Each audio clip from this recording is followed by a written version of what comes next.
اسلامیات part 1 القرآن کریم تلاوت سورۃ المائدہ لیکچر نمبر 4 آپ کی خدمت میں پیش کرتے ہیں۔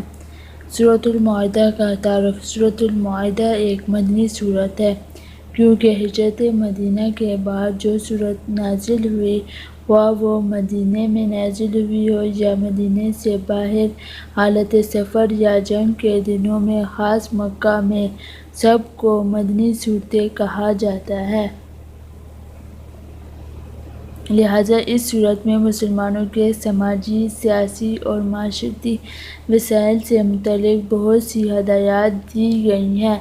سورت کا آغاز اس بنیادی حکم سے ہوا ہے کہ مسلمانوں کو اپنے عہد پورے کرنے چاہئیں۔ اس بنیادی حکم میں اجماعی طور پر شریعت کے تمام حقوق آئے ہیں، وہ اللہ تعالیٰ کے حقوق سے متعلق ہو یا بندوں کے حقوق سے متعلق ہو۔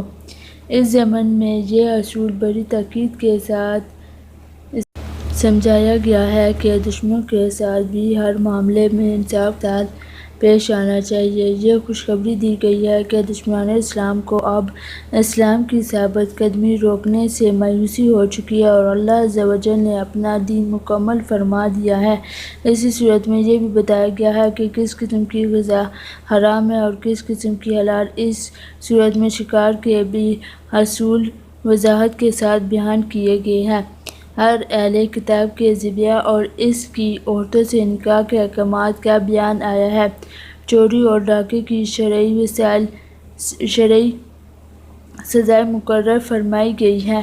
کسی انسان کو ناحق قتل کرنا کتنا بڑا گناہ ہے، اس کی وضاحت کرتے ہوئے حضرت آدم علیہ السلام کے دو بیٹے قابیل اور حابیل کا واقعہ ذکر کیا گیا ہے۔ شراب جوئے کو صریح الفاظ میں حرام قرار دیا گیا ہے۔ یہودیوں اور عیسائیوں نے کس طرح اللہ سے کیے ہوئے وعدے کو توڑا، اس کی تفصیل وضاحت کے ساتھ بیان کی گئی ہے۔ سورۃ المائدہ۔ مائدہ عربی زبان میں دسترخواں کو کہتے ہیں۔ اس سورت کی آیت مبارکہ 114 میں یہ واقعہ بیان ہوا ہے کہ حضرت عیسیٰ علیہ السلام سے ان کے تابعین نے یہ دعا کرنے کی فرمائش کی تھی کہ اللہ عز و جل ان کے لیے آسمانی غذاؤں سے ایک دسترخواں نازل فرمائے۔ اس واقعے کی مناسبت سے اس سورت کا نام مائدہ یعنی دسترخواں رکھا گیا ہے۔ اس سورت کے اہم مضامین درج ذیل ہیں۔ شکار کے حلال ہونے کی شرائط، حلال اور حرمت کے وسائل، اہل کتاب کے ذبح کا حکم، شراب کی حرمت، نزول مائدہ۔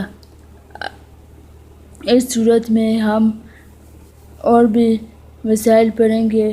آئیے اب ہم قرآن پاک کی تلاوت، سورۃ المائدہ کی تلاوت ترجمے کے ساتھ سنتے ہیں۔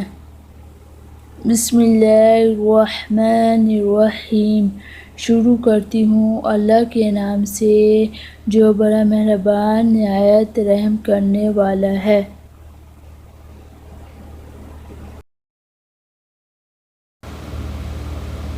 یا ایھا الذین آمنوا، اے ایمان والو، اوفوا پورا کرو بالعقود اپنے عہد کو۔ اے ایمان والو تمام عہد پورے کیا کرو۔